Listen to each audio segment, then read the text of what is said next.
Himani murder case से जुड़ी ये बड़ी खबर है। पुलिस ने हत्याकांड को सुलझाने का दावा किया है। बड़ी खबर इस वक्त की, पुलिस ने हत्याकांड को सुलझाने का दावा किया है। हरियाणा पुलिस ने एक संदिग्ध को हिरासत में लिया है। मामले की जांच के लिए एसआईटी गठित की गई थी। सूटकेस में हिमानी नरवाल का शव शनिवार को मिला था और इस शव मिलने के बाद कई सवाल खड़े थे। सवाल सबसे अहम ये था कि हत्याकांड के पीछे कौन है। अब पुलिस का बड़ा दावा सामने आ रहा है। एक संदिग्ध को गिरफ्तार किया गया है और यह भी पुलिस दावा कर रही है कि हत्याकांड को सुलझा लिया गया है। हालांकि इस मामले को सुलझाने के लिए एसआईटी का गठन किया गया था। आपको बता दें, जो रोहतक सांपला हाईवे है उसके पास ये एक सूटकेस में लाश मिली थी और तब से इसने पूरे हरियाणा में इस खबर ने हलचल मचाई हुई थी, क्योंकि ये सियासी तौर पर भी एक बड़ी खबर थी। क्योंकि जो हिमानी नरवाल है वो कांग्रेस की कार्यकर्ता थी, कांग्रेस से जुड़ी हुई थी। राहुल गांधी की जो भारत जोड़ो यात्रा हुई थी उसमें भी हिमानी ने शिरकत की थी। और जब कल मीडिया ने हिमानी की मां से मुलाकात की, बात की, तो हिमानी की माताजी ने सीधे सीधे गंभीर आरोप लगाए थे। उन्होंने एक अंदेशा तो ये जताया था कि उनकी बेटी की लोकप्रियता कांग्रेस पार्टी में बढ़ रही थी, इससे कुछ लोगों को परेशानी हो सकती है और ये हत्याकांड की वजह हो सकती है। पहली बात तो उन्होंने ये कही। दूसरी बात उन्होंने ये कही कि जिन लोगों के साथ हिमानी की दोस्ती थी, उठना बैठना था, उनमें से भी कोई इस कांड के पीछे हो सकता है। सीधे हम रुख करेंगे, हमारे संवाददाता मुकेश हमारे साथ जुड़ गए हैं और जानकारी देने के लिए। मुकेश, सबसे पहले तो ये बताएं, ये संदिग्ध कौन है, कहां से इसे हिरासत में लिया गया और पुलिस ये दावा कर रही है कि हत्याकांड को सुलझा लिया गया है। डिटेल्स क्या हैं?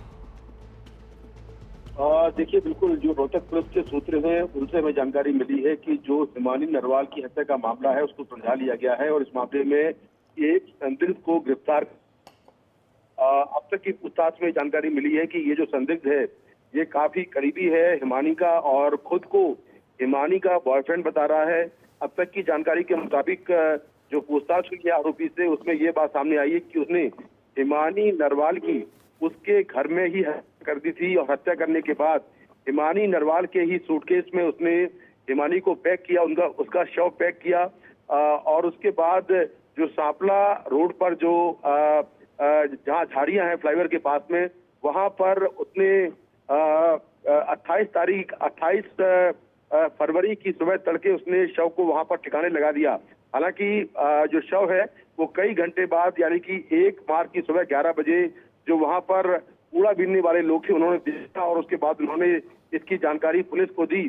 तो अब तक की जांच और पूछताछ में ये बात सामने आई है कि जो आरोपी है उसने हिमानी की हत्या उसके घर में ही की।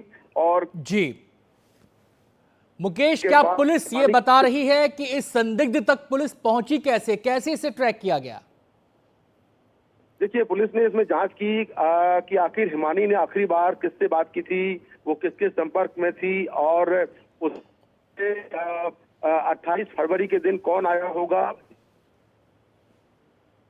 के बाद ये साफ हुआ कि हिमानी का काफी क्लोज फ्रेंड है, जानकार है, वो हिमानी के घर पर आया था और हिमानी लगातार उसके टच में थी। ये बात भी सामने आई है और अब तक की पूछताछ के हिसाब से जो आरोपी है उसने ये कहा है कि उसने हिमानी के घर जाकर उसकी गला काटकर हत्या कर दी थी और हत्या करने के बाद उसके शव को हिमानी के ही सूटकेस में रखा और फिर रोहतक के पास जो सांपला बस स्टैंड है वहां पर जो फ्लाईओवर है उसके नीचे झाड़ियां हैं, वहां पर जाकर सुबह तड़के शव को ठिकाने लगा दिया।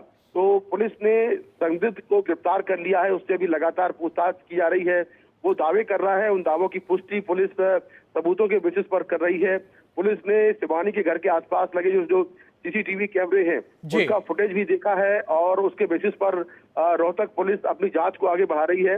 लेकिन एक बड़ी खबर यह है कि हिमानी नरवाल जो कांग्रेस नेता थी, उनके हत्याकांड का मामला रोहतक पुलिस ने सुलझा लिया है और इस मामले में एक संदिग्ध को गिरफ्तार कर लिया है और ये भी जांच की जा रही कि क्या इसके अलावा कुछ और लोग भी हत्याकांड में शामिल थे। जी, बहुत बहुत शुक्रिया।